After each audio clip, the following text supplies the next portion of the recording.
Hurry up with the coffee, she demanded, her voice full of urgency.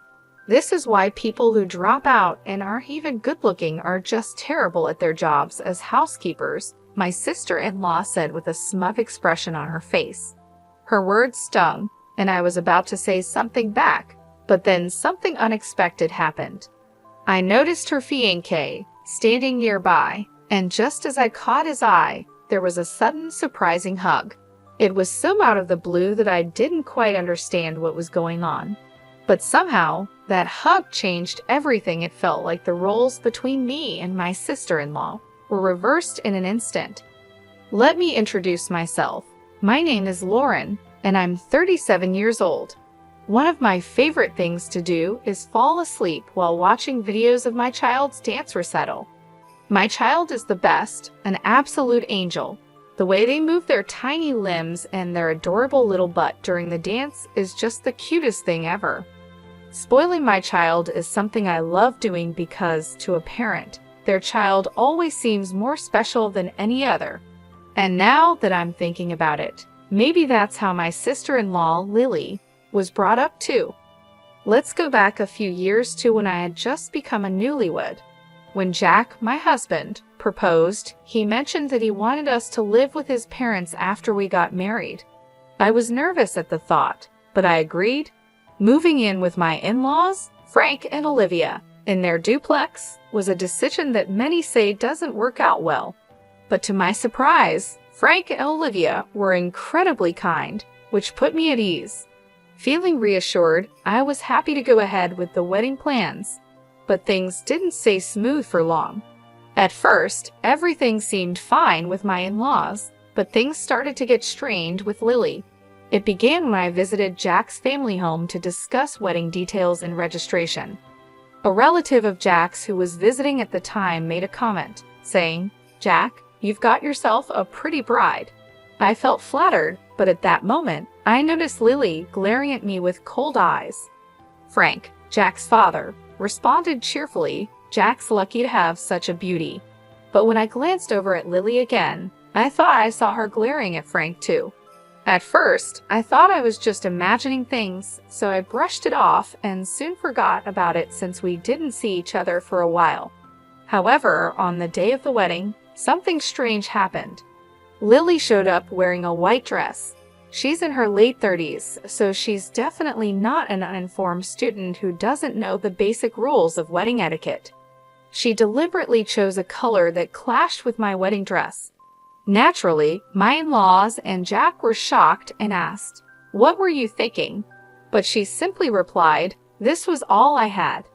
According to my in-laws, Lily had left the house wearing a different colored dress and must have changed into the white dress on her way to the wedding, doing so sneakily. Changing clothes in secret like that can only be seen as a malicious act. To make matters worse, she even made a snide comment about my wedding dress, saying, "When Lauren wears it, it doesn't really look like a wedding dress, more like a cheap $250,000 dress. I guess it depends on who's wearing the fancy clothes." Then she just walked away. I couldn't understand why she would do something so hurtful. The next day, after the wedding ceremony, Lily's attitude changed dramatically. While I was doing my chores, she suddenly interrupted me, saying, "Hey, don't wash my laundry with yours." I had taken over the housework for Olivia, my mother-in-law, and was just trying to help out. But Lily didn't like that I had washed her laundry together with mine. She said, "Washing my clothes with a plain Jane's clothes might make me plain too. Disgusting. Wash them again." And then she threw her laundry at me before leaving the room. You might think I should have said something back, but I was so shocked that I couldn't find the words. Adults don't talk like that, right? Separating laundry because plainness might spread. It's the kind of thing you'd expect from a teenage girl who's just learning to be independent, not from a grown woman. To avoid any further hassle, I pretended to rewash the clothes, but just put them back in her closet. Olivia even said it was fine and apologized for Lily's behavior. But from that day on, Lily was relentless. It's true that I dropped out of school when I was younger to chase a dream. so my highest level of education is incomplete. But it's never been an issue for me, and I'm not ashamed of it. Being belittled for my education felt trivial to me. Lily, on the other hand, graduated from a national college near her home.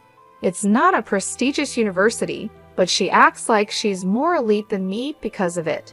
She even started saying, "I'm an elite, unlike you." But Lily wasn't always like this. I couldn't figure out what had made her so upset, but a few months after the wedding, we had a gathering with relatives. Although everyone had already met at the wedding, this get-together was more relaxed, giving them a chance to chat with me and Jack. The atmosphere was lively, and soon enough, the conversation turned to our wedding. Jennifer's wedding dress was so cute. One of the relatives exclaimed, "Absolutely, Jack is lucky to have such a beautiful woman. I can't wait to see what their kids will look like," another added, clearly excited about our future together. I don't mean to brag, but I've always felt confident in my looks. Jack might not fit the traditional mold of handsome, but he has a well-balanced face and a charming aura that makes him popular with people. As the relatives chatted, lost in their own conversations and compliments, I noticed Lily bristling with displeasure. She suddenly blurted out, "You all might not know, but I was really popular in my school days." That was when it clicked for me. I understood the root of Lily's anger. Despite the stunned expressions of everyone around, Lily started bragging about how she was constantly admired in school, how men would swarm around her whenever she walked down the street. Honestly, it sounded far-fetched, especially when looking at Lily. To be frank, Lily isn't what you'd call traditionally beautiful. She has small eyes and a large, round nose, making it hard to believe the stories she was telling.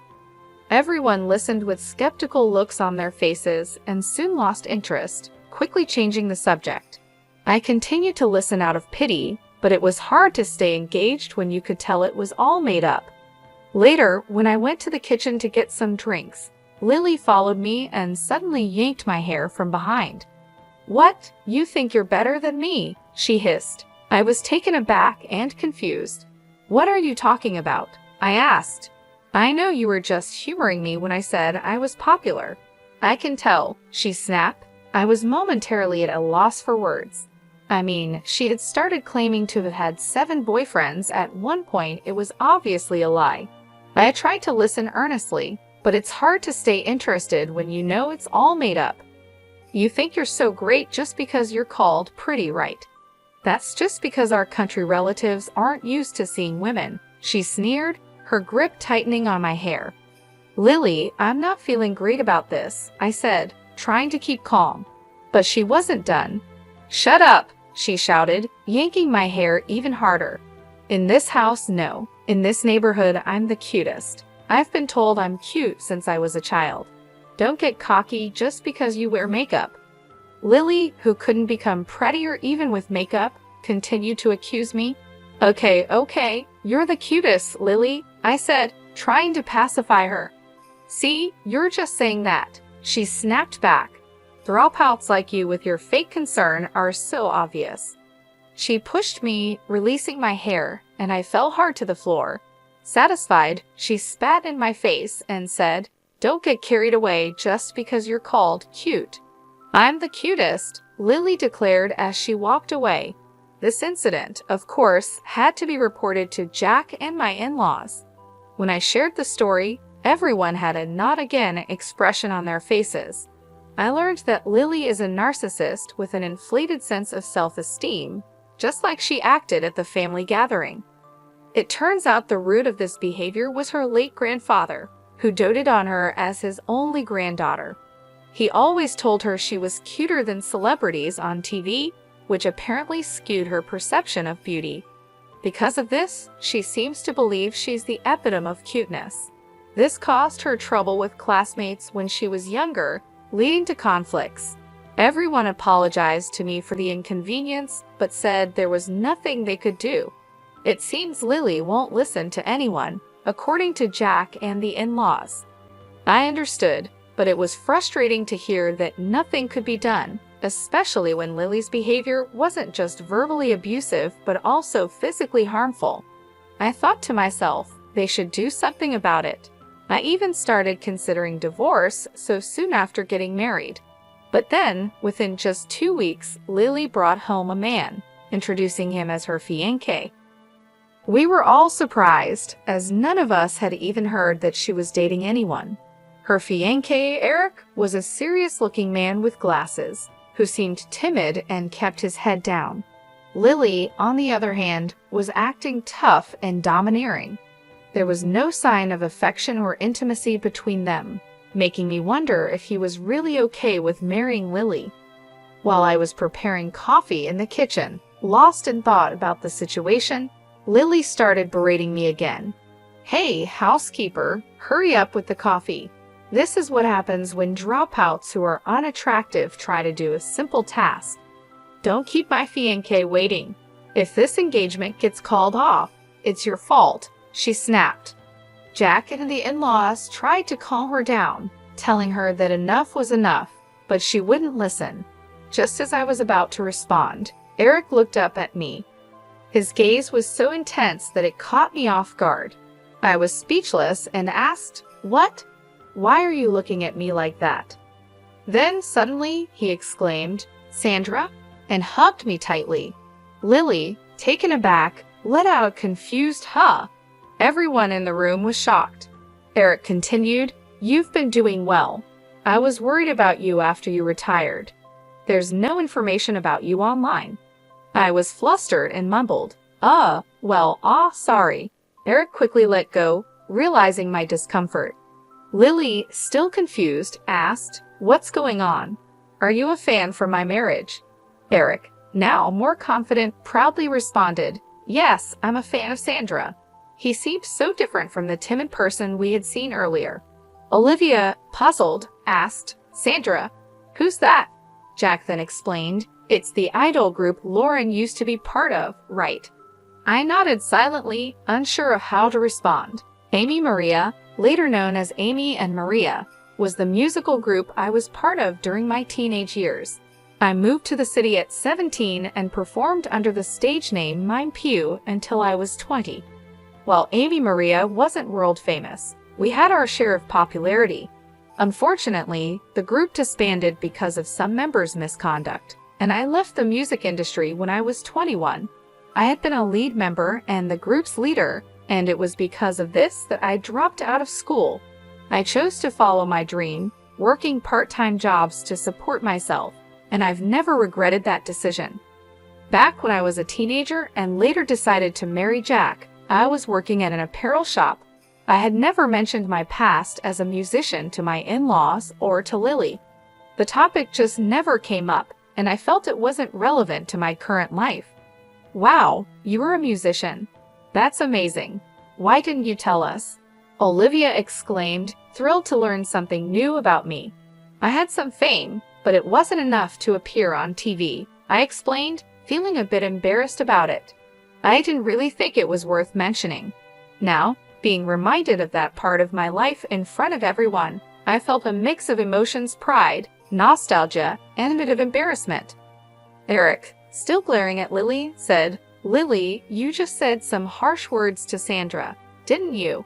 Lily stumbled over her words, clearly taken aback by the sudden attention. "Oh, well, she muttered, not sure how to respond. Eric didn't let up. "How could you say such things to Sandra? What right do you have to act all high and mighty?" he snapped. "You ugly girl." Suddenly, Eric's anger flared, and he lunged at Lily, leaving everyone in the room stunned. "What? These two are engaged," someone whispered in disbelief. I quickly intervened, trying to calm the situation down. "Eric, calm down. I'm not bothered by it. Don't be so harsh on her," I said, turning to him, but Eric wasn't ready to let it go. "No, Sandra, you're wrong." Eric raised his voice, his frustration clear. "She only approached me because I'm a doctor. She said she would marry anyone if it meant bragging to her sister-in-law." "That's not true, Eric," I said quietly, trying to de-escalate the situation. But Eric wasn't done. "A girl who proposes just after 3 weeks of dating means nothing to me," he said, his voice heavy with disappointment. We were all dumbstruck by the unfolding drama. Apparently, Lily had planned to marry a high-status man just to boast to me. She had told people she'd caught a doctor husband because of her education. Before our wedding, Lily had scored her contacts, attending any dinner party and approaching any man with good prospects. Of course, it wasn't easy to find such a perfect match. Initially, she had casually confessed to handsome men or those in high corporate positions, but she faced nothing but failure. A few weeks later, Lily met Eric, a doctor. Not wanting to lose the chance of being with someone who earned a good income, Lily set her sights on Eric. Eric, inexperienced in love, thought to himself, "No one has ever pursued me so passionately." But a week later, he overheard Lily on the phone and realized the harsh truth: she didn't love him. She was just after the status of marrying a doctor. Despite this realization, Eric accepted her proposal, hoping that maybe, over time, Lily might grow to love him. Lily, who was willing to settle for anyone, and Eric, who just wanted to seize the opportunity, seemed oddly suitable for each other.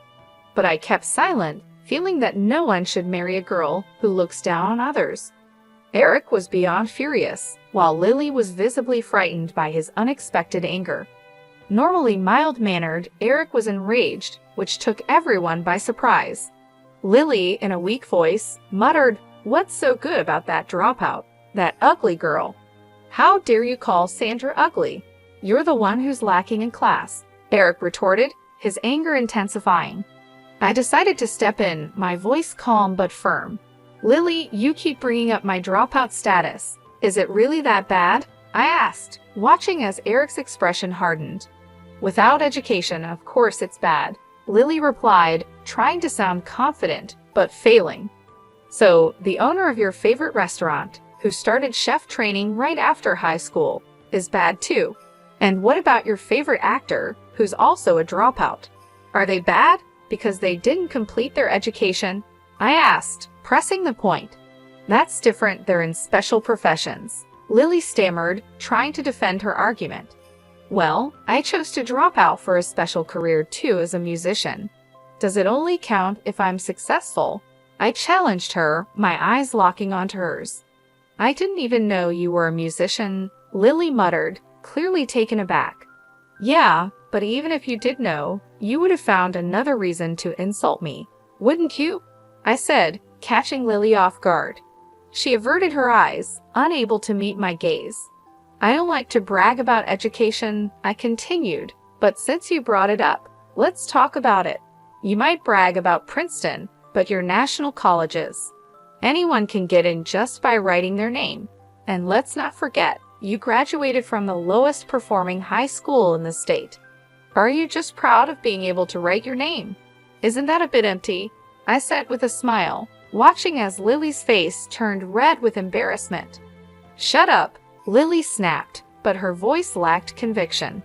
"Amazing, Lily, you can write your name. Are you satisfied now? You want to look down on me?"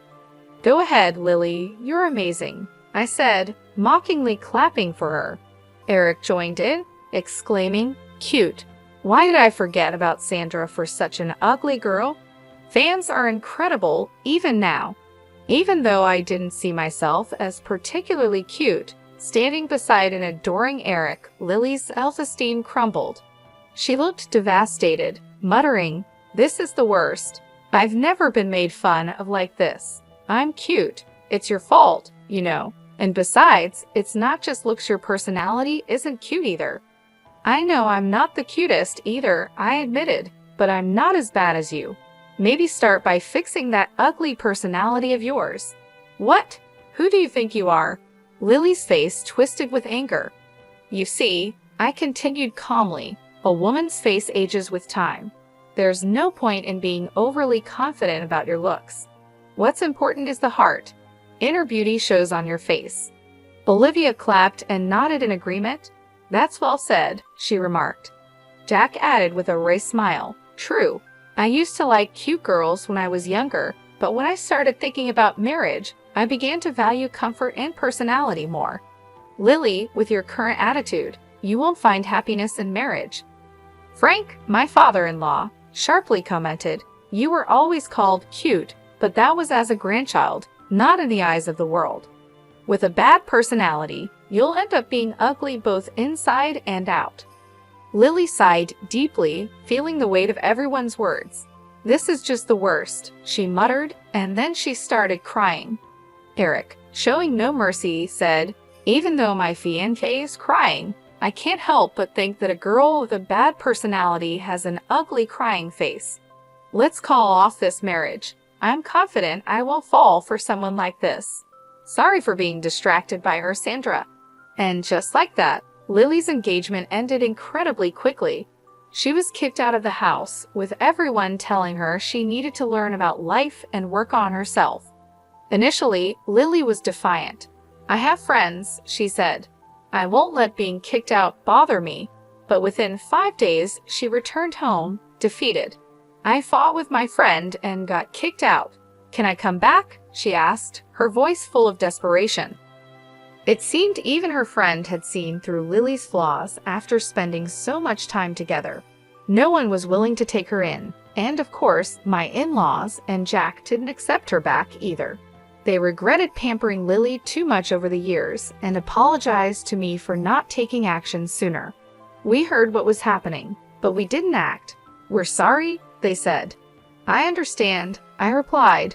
"It's hard for parents to kick out their child, but she's 21 now. She's an adult and needs to take responsibility for her actions." Jack then confessed that he had secretly planned to provide Lily with a separate house to live in, away from me. But before he could put his plan into action, Lily was already kicked out. He apologized to me, saying, "I'm sorry for making you endure that. A husband should protect his wife better, or else I'll deserve to be divorced." I smiled and joked back, "Well, I guess you're safe this time."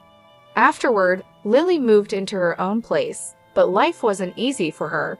She was robbed, asked for money by men she met on a dating app, sprained her ankle falling off her bike, and even found all her oranges rotten in her fridge. It seemed like her past misdeeds were catching up with her. Well, good luck to her, not that I'm really thinking about it much. I'm busy these days raising our little girl. She's growing up so fast it feels like just yesterday she was crawling, and now she's started walking around on her own. Recently, she even told me with a big smile on her face, "Mommy, I have a boyfriend. It's a boy from her kindergarten class." They started dating after playing house together and even made a little promise to get married one day. It's so cute and innocent.